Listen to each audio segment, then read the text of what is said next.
NCP হচ্ছে একটা একটা টোকাইয়ের দল। রাস্তার ছেলে পেলে আছে না, এই রাস্তার এই ছেলে, এই টোকাই, অসভ্য, জঙ্গি, এরা কোনো ধরনের গুরুত্ব বহন করে না আমার কাছে। ফলে এনসিপি কে জামাতের বি টিম বলছিলেন, এখন এই যে জামাত এখন এক ধরনের নির্বাচন চাচ্ছে, আবার এনসিপি বলছে যে তারা এখন প্রশাসনের সব জায়গায় বিএনপির লোকজন নিরপেক্ষ হবে না নির্বাচন। এটা কি তাহলে আপনার কথা মতো বোঝা যাচ্ছে যে জামাতই মুখে বলছে নির্বাচনের কথা, আবার এনসিপি দিয়ে নির্বাচনটাকে বন্ধ করার চেষ্টা করছে? আপনি কি এমন কিছু ভাবছেন? এনসিপি হচ্ছে একটা একটা টোকাইয়ের দল। রাস্তার ছেলে পেলে আছে না, এই রাস্তার এই ছেলে, এই টোকাই, অসভ্য, জঙ্গি, এরা কোনো ধরনের গুরুত্ব বহন করে না আমার কাছে। ফলে এদেরকে আমি গণাতেই ধরবো না। বাংলাদেশের আপনি মুসলিউদ্দিন ভাই, আপনি বাংলাদেশের রাজনীতি মানে আমি বলবো যে দীর্ঘ সময় দেখে এসেছেন, আপনার অভিজ্ঞতা আছে, আপনিও খুব ভালো করে বোঝেন যে বাংলাদেশে আন্দোলন এক জিনিস আর বাংলাদেশে ভোটের রাজনীতি আরেক জিনিস। ভোটের রাজনীতিতে এদের কোনো জায়গাও নাই, এদের কোনো স্থানও নাই, এরা কোনো ধরনের দোতনা তৈরি করতে পারবে এমনটা আমি মনেই করি। ফলে তাদেরকে নিয়ে আমার আলোচনা। তবে আমি এটা বলি যে এই এনসিপি, এবি পার্টি, এগুলোকে তারা তৈরি করেছে জামাতের এবিসিডি টিম হিসেবে, আলাদা টিম হিসেবে। এরা তাদের কথাতেই উঠছেই বসছে। ফলে আমার ওই একটা কথাতেই আমি খুবই স্টিক থাকতে চাই, সেটা হচ্ছে যে আমি তো চোখের সামনে দিব্য দৃষ্টিতে বাংলাদেশের অবস্থা ইরানের মতো দেখি, এই ভয়ঙ্কর। এবং সেটা একমাত্র সম্ভব হবে যদি বাংলাদেশ আওয়ামী লীগ আর বিএনপি অ্যাটলিস্ট রাজনৈতিক জায়গাতে একটা সরল রেখাতে না হাঁটে। সেই সরল রেখাটা কি? মৌলবাদকে প্রশ্রয় দেবে না। বাংলাদেশ আওয়ামী লীগ সেটা দেয় না, বিএনপিকেও সেটা সিদ্ধান্ত নিতে হবে। এটা যদি বিএনপি সিদ্ধান্ত নিতে পারে, বিএনপি যদি বুঝতে পারে যে জামাত তাদেরকে গিলে খেয়ে ফেলেছে অলরেডি, এখন নিকেশ করে দিবে, তাহলে বিএনপির মুক্তি হবে, আদারওয়াইজ হবে বলে আমার মনে হয়। আচ্ছা, আমি পাল্টাকে প্রশ্ন করবো আপনাকে। আপনি যেটা বলছেন যে ক্ষমতা আবার আওয়ামী লীগ যদি আসে তাহলে আইডিওলজিক্যালি জামাতকে একদম শূন্য করে দেওয়া হবে, কিন্তু গত 15-16 বছরে কি আওয়ামী লীগ চেষ্টা করেছে? জামাতের আমরা দেখেন 15 বছরে 16 বছরে আপনি যে স্ট্র্যাটেজি দেখেছেন বা যা দেখেছেন, আমি নিশ্চিত বাংলাদেশ আওয়ামী লীগের এখন গত 8 বছরে বাংলাদেশ আওয়ামী লীগের 800 বছরের অভিজ্ঞতা হয়েছে। গত 8 মাসে বাংলাদেশ আওয়ামী লীগ তার শত্রু মিত্র চিনেছে, তার ভুলগুলো, তার যাত্রাপথের নানান ধরনের অনেকগুলো ঘটনা সে এখন দেখার ফুরসত পাচ্ছে, সুযোগ পাচ্ছে। আমি নিশ্চিত প্রত্যেক নেতা কর্মী যারা আছেন, একদম তৃণমূল থেকে শুরু করে দলের প্রেসিডিয়াম সদস্য, একদম নেতাকর্মী পর্যন্ত এই সুযোগটা পেয়েছে যে পিছিয়ে ফিরে দেখা, যে কোন জিনিসটা করলে কি হতে পারত। ফলে সেই আশা থেকে, সেই জায়গা থেকে আমি তো বিশ্বাস করতেই পারি যে বাংলাদেশ আওয়ামী লীগ 16 বছরে আপনি যে প্রসঙ্গগুলো আনবেন বা যে আলাপটা তুলবেন, আই নো দ্যাট, আমার মনে হয় যে আপনি ভবিষ্যতের আওয়ামী লীগকে একটা নতুন রূপে দেখবেন, যেখানে অনেকেই মনে করে যে আওয়ামী লীগ ফিরলে মনে হয় যে যারা আন্দোলন করেছিল সরকারের বিরুদ্ধে তাদেরকে মনে হয় মারা হবে, কাটা হবে, জেলে দেওয়া হবে। একেবারেই ফালতু এবং মিথ্যা ধারণা। মাননীয় প্রধানমন্ত্রী বরঞ্চ এটা অ্যাপ্রিসিয়েট করেন যে যারা রাজনৈতিক সচেতন হয়েছে তাদেরকে অ্যাপ্রিসিয়েট করেন, কারণ তাদেরকে নানানভাবে ভুল বোঝানো হয়েছে। আমি তো ব্যক্তিগতভাবে শুধু আমার কথা আমি বলতে পারি যে যেসব তরুণরা আন্দোলন করেছে তাদেরকে আমি অ্যাপ্রিসিয়েট করি এই কারণে যে তারা তো এইটা ভেবে আন্দোলন করেছে যে তারা মনে হয় ভেবেছে যে বাংলাদেশ আওয়ামী লীগ মনে হয় মারছে, অন্যায় করছে, এটা তারা ভেবেছে। এখন তো তারা রিয়েলাইজেশনে এসেছে, তারা তো বলছে যে আগেই ভালো ছিলাম, আমাদের ভুল হয়ে গেছে, বুঝতে পারিনি, বলছে না? অসংখ্য মানুষ কথা বলছে।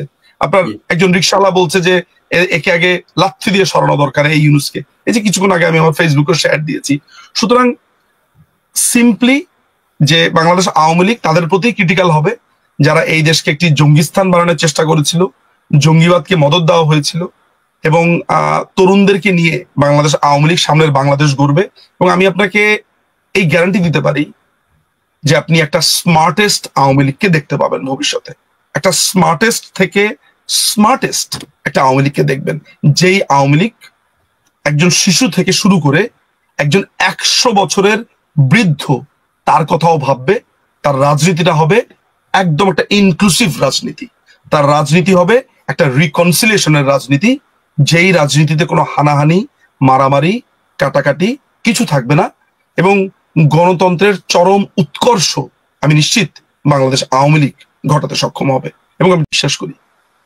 আমি আপনার এই কথাটাকে খুব গুরুত্বের সঙ্গে নিতে চাচ্ছি, যেহেতু আপনি নিজেও বলছেন এবং আমাদেরও ধারণা আওয়ামী লীগের নেত্রী শেখ হাসিনার সাথে আপনার কথা হয় এসব বিষয়ে, যে একটা ভবিষ্যতে একটা স্মার্ট আওয়ামী লীগ আমরা পাবো বা জাতি পাবে। আপনি নিজেকে যেহেতু আওয়ামী লীগের একজন কর্মী হিসেবে দাবি করছেন, সেই হিসাবে আমার একটা প্রশ্ন, আপনি কি আওয়ামী লীগের, কারণ আমি প্রশ্নটা এই কারণে করছি যে আমাদের সাথে যেহেতু আপনার সাথেও হয়, আপনি মিডিয়া ব্যক্তিত্ব, আমাদের সাথেও বিভিন্ন নেতা কর্মীদের কথাবার্তা হয়, অনেকে প্রশ্ন করে, জিজ্ঞেস করে, জানতে চায়। অনেকেই আমাদেরকে বলে থাকে যে আওয়ামী লীগের যারা সাধারণ নেতা কর্মী নির্যাতিত ছিল গত 15 বছরে, তারাও নামতে চায় রাস্তায়, কিন্তু তারা একটি কারণে নামে না। তারা ভাবছে যে আমরা যদি এখন নামে মার খাবো, আমরা আবার সেই যারা আওয়ামী লীগকে ডুবিয়েছিল গত 15 বছরে, তারা আবার আমাদের উপর এসে বসে যাবে। এই বিষয়ে আপনার কাছে কোনো তথ্য আছে বা নেত্রীর কোনো নির্দেশনা আছে কিনা? এখানে দুই ধরনের ব্যাপার আছে। একটা হচ্ছে যে এই যে আপনি কথাটা বললেন, এটা বাংলাদেশ আওয়ামী লীগের নেতা কর্মীরা বলে বেড়ায় না, এটা একটা ভুল ধারণা। ইয়েস, আমাদের নিজস্ব যখন আলোচনা হয় তখন অনেক নেতা আবার এটার ব্যাপারে তাদের দুঃখের কথাগুলো বলে, যেটা হলে ভালো হতো, এটা হলে ভালো হতো, কিন্তু সেই নেতাকে সে মেরে ফেলবে, কেটে ফেলবে, দেখতে পারবে না। ইটস নট লাইক দ্যাট, আমার অন্তপক্ষে মনে হয়েছে। গত 8 মাসে আমি অসংখ্য তৃণমূলের নেতা কর্মীদের সাথে মিটিং করেছি, কথা বলেছি, জেলা, উপজেলা, মহকুমা, এলাকা, মহল্লা, এইসব ভিত্তিতে, এমনকি বিভিন্ন দেশ থেকে বিভিন্ন পর্যায়ের বিভিন্ন সংগঠনের সাথে কথা বলার আমার সুযোগ হয়েছে। এই যে কিছুক্ষণ আগে আপনার সাথে কথা বলতে আসলাম, আমি একটা জাস্ট মিটিং থেকে উঠে এসেছি, সেখানে আমাদের অনেক মন্ত্রী এমপিরা ছিলেন সেই মিটিংটার ভেতরে। আমি আপনার এই প্রোগ্রামের জন্য দ্রুত সেখানে এসেছি, সেখানেও কথা হচ্ছিল, সেখানে আমাদের অসংখ্য তৃণমূলের নেতা কর্মীরা এসেছে। তো সেইসব নেতা কর্মীরা তো আমাদের নেতাদের সাথে কথা বলছেন, তাদের বক্তব্য শুনছেন। দেখুন, আমাদের নেতাদের কষ্ট আছে, নানান ধরনের প্রশ্ন আছে, কিন্তু মাননীয় প্রধানমন্ত্রী এই তৃণমূলের সাথে গত 8 মাসে যেই সুযোগ পেয়েছেন মেশার, এবং তিনি যেভাবে প্রত্যেকের কথা শুনছেন, তাকে রিচ করতে পারছেন, তাকে সরাসরি তার কথা শুনতে পারছেন, কথা বলতে পারছেন, এটা অনন্য। ইমাজিন যে আমাদের সামনে তরুণ যে লিডাররা আসবে, আমাদের যে স্মার্ট যুবকরা আসবে, তরুণরা আসবে রাজনীতিতে, তারা কেমন হবে?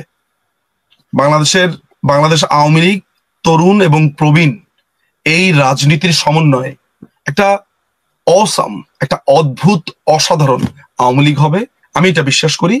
এবং বাংলাদেশ আওয়ামী লীগ এই তরুণদের কথা, তো আমি বলতে পারি, বাংলাদেশ আওয়ামী লীগ এই তরুণ যুবাদের কথা শুনতে চায়, তাদের কথা জানতে চায়, এবং তারা দেশকে কিভাবে দেখতে চায় সেটাকে তাদের সর্বোচ্চ মেধা দিয়ে তারা মূল্যায়ন করে।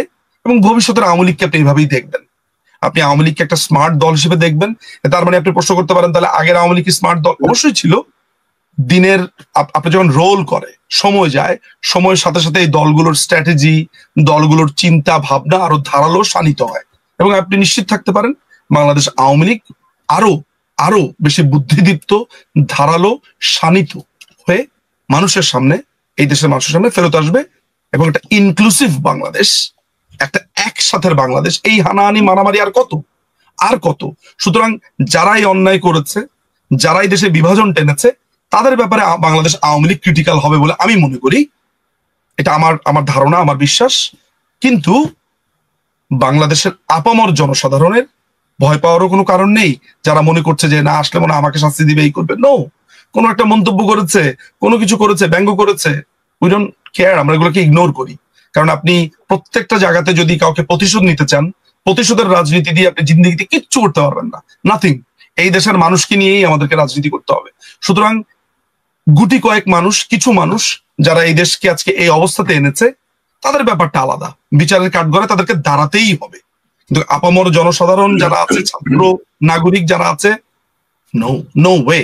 এই তথ্যটাই ওরা বারবার ছড়িয়ে দিতে চাচ্ছে যে আমরা আসলে নাকি এই করব, সেই করব। একদম ভুল ধারণা। এই প্রোগ্রামের মাধ্যমে এমন একটি পরিস্থিতিতে আগামী নির্বাচন নিয়ে আপনার বিশ্লেষণটা কি হচ্ছে, বা কবে হচ্ছে, কিভাবে হচ্ছে? আমার প্রথম ব্যাপার হচ্ছে যে বিএনপি আসলে তাদের রাজনৈতিক স্ট্র্যাটেজি অনুযায়ী কি সিদ্ধান্ত নেবে এটা বিএনপির কর্তা ব্যক্তিরা যারা আছেন এটা তাদেরই রাজনৈতিক সিদ্ধান্ত। আমি বিএনপির রাজনীতি যেহেতু সমর্থন করি না, তাদের নীতি আদর্শে যেহেতু আমার আস্থা এবং বিশ্বাস নেই, শ্রদ্ধাও নেই, ফলে সেই সব ব্যাপারে আমি কমেন্ট না করি, সেটা ঠিক হবে না।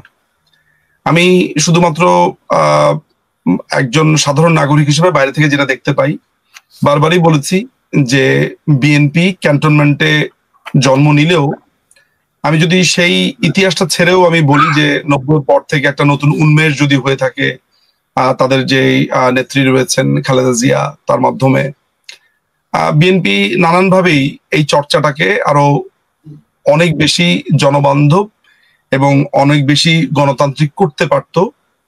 আমি জানি না কি কারণে হয়নি।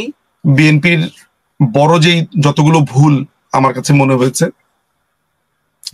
তার মধ্যে একটা বড় অংশ হচ্ছে এই মৌলবাদীদের সাথে তাদের একটা আঘাত। সেটার বোধ করি কারণ রয়েছে, কারণ বাংলাদেশ আওয়ামী লীগের ভোটের রেশিওটা এমন বাংলাদেশে, যেখানে আসলে এককভাবে ইলেকশন করলে বাংলাদেশ আওয়ামী লীগকে হারানো রীতিমতো অসম্ভব। ফলে তাদের হয়তোবা রাজনৈতিকভাবে সেই মোর্চাটা করতে হয়েছে, হয়তোবা রাজনৈতিক বাস্তবতাটা এমন ছিল। কিন্তু সেই মোর্চার মধ্য দিয়ে তারা যে একটি মৌলবাদ, একটি পাকিস্তানপন্থী দলকে এই দেশে প্রমোট করে দিয়ে গেছে, এটা তো পরিষ্কার যে 2001 থেকে 2006 তাদের যে শাসন, সেই যে এই যে ধরেন এই যে বড় বড় ঘটনাগুলো, 21শে আগস্টের গ্রেনেড হামলা, এটা যদিও আমি মনে করি যে বিএনপির একক একটা নেতৃত্ব আছে, কিন্তু আপনি দর্শক অস্ত্র মামলার কথা ধরেন, কিংবা ধরেন দেশে মৌলবাদের যেই পুরো চাষাবাদ, এইটা তো তারা করেছে হচ্ছে জামাতকে সাথে নিয়ে। ফলে জামাতের এখানে বড় ধরনের ইন্ধন, যোগাযোগ, সংযোগ সেটা ছিল। বাংলাদেশের মানুষ কোনোভাবেই জামাতকে কোনোদিনই কোনো কালেই মেনে নেয় নেই এবং মেনে নিতেও পারবে না। এত কিছু করার পরও তাদের ভোট মনে হয় 3 বা 4% বাংলাদেশে এখনো পর্যন্ত, সেটা আরো কমবে বলে আমার ধারণা। আচ্ছা, একটা সময় আসবে যে আমি আপনাকে আজকের এর মধ্যে একটু জাস্ট বলে রাখা ভালো, আমি আপনাকে আজকে একটা কথা দিয়ে গেলাম এই প্রোগ্রামের মাধ্যমে, শুনে রাখেন ভালো করে এবং এটা পরিষ্কার করে বলতে চাই, জামাতে ইসলামকে আমরা নির্মূল করে দেব। নির্মূল মানে বোঝেন, শেষ। Each and every single seats of Jamaat will be completely removed from Bangladesh. Completely. The first ever chance. এই বাংলাদেশে প্রথম সুযোগে, the first ever chance, আমরা জামাতকে কমপ্লিটলি এই দেশ থেকে রিমুভ করে দেব। একদম কোনো কথা নাই এইটাতে, কোনো ধরনের আমার মধ্যে অন্তত পক্ষে ডিসপিউট এবং কোনো ধরনের কনফিউশন নাই। জামাত এই দেশে রাজনীতি করতে পারবে না, সিম্পল, খুবই পানির মতো সোজা। খালি অপেক্ষা করছি প্রথম সুযোগে, ফার্স্ট এবার, মানে একদম প্রথম চান্সে এদেরকে শেষ করে দেব। কিভাবে শেষ করব? হত্যা করে, খুন করে না, হত্যার রাজনীতি করব না, মারামারির রাজনীতি করব না। ফার্স্ট এভার চান্সে এদের আদর্শ শেষ করে দেওয়া হবে। কিভাবে? সেটা স্ট্র্যাটেজিক ভাবে মাথা রাখতে হবে। আবারও বলছি, কোনো হত্যা না, কোনো খুন, লুটপাট, কিচ্ছু না, আদর্শিক ভাবে জামাতের রাজনীতি শেষ করে দেওয়া হবে। এটা আপনাকে আমি পরিষ্কার করে আজকে আমি বলে গেলাম। এবং এদেরকে রিমুভ করবার জন্য, এদের কারণে যেটা আপনি প্রশ্নটা করেছেন যে বিএনপিকে এরা এর আগেও অর্ধেক গিলে খেয়েছে বা অর্ধেকেরও বেশি, যাদের কারণে সফরও করতে হয়েছে। আপনার খালেদা জিয়ার সাথে, বেগম খালেদা জিয়ার সাথে দেখা করুক আর যাই করুক না কারণ, হোয়াট এভার ইট ইস, আমি আপনাকে পরিষ্কার করে বলে দেই, যদি বিএনপি জামাতকে ছেড়ে না আসে, বিএনপিকে আস্ত শেষ করে দেবে এই জামাত, একদম নির্মূল করে দেবে বিএনপিকে। বিএনপি আমি জানি না বোঝে কি বোঝে না, জানে কি জানে না, হোয়াট এভার, কিন্তু এটা আমার অ্যাজ এ দূরের থেকে এটা মনে হয় বিএনপির সিদ্ধান্ত বিএনপি নিজে নেবে। তবে জামাত থেকে তারা যদি না আসতে পারে, সরে না আসতে পারে, তাহলে বিএনপি শেষ হয়ে যাবে। বিএনপির মধ্যে একটা বড় অংশ আছে, বিশেষ করে ছাত্র দলে, এটা আমার একদম ফার্স্ট হ্যান্ড নলেজ থেকে বলছি, বিএনপির ছাত্র দলের একটা বড় অংশ আছে যে জামাত শিবিরকে রীতিমতো ঘৃণা করে। অফ দ্য টপিকে এবং অফ দ্য রেকর্ডে এই শিবিরগুলোকে দেখলেই ছাত্রদল ট্যাং করে মানে মাথা গরম হয়ে যায়। দলীয় কারণে মনে হয় অনেক কিছু করতে পারে না, কিন্তু এদের একটা বড় অংশ জামাতকে অপছন্দ করে, এটা আপনি নিশ্চিত থাকেন।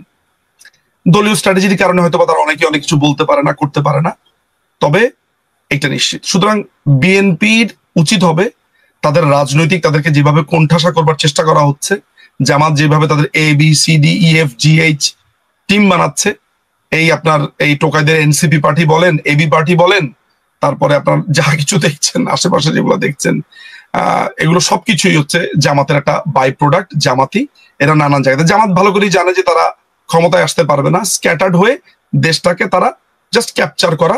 জামাতের টার্গেট হচ্ছে 2035 থেকে 40 সালের মধ্যে এই দেশের শাসন ক্ষমতায় আসা, এটা হচ্ছে জামাতের টার্গেট। এটা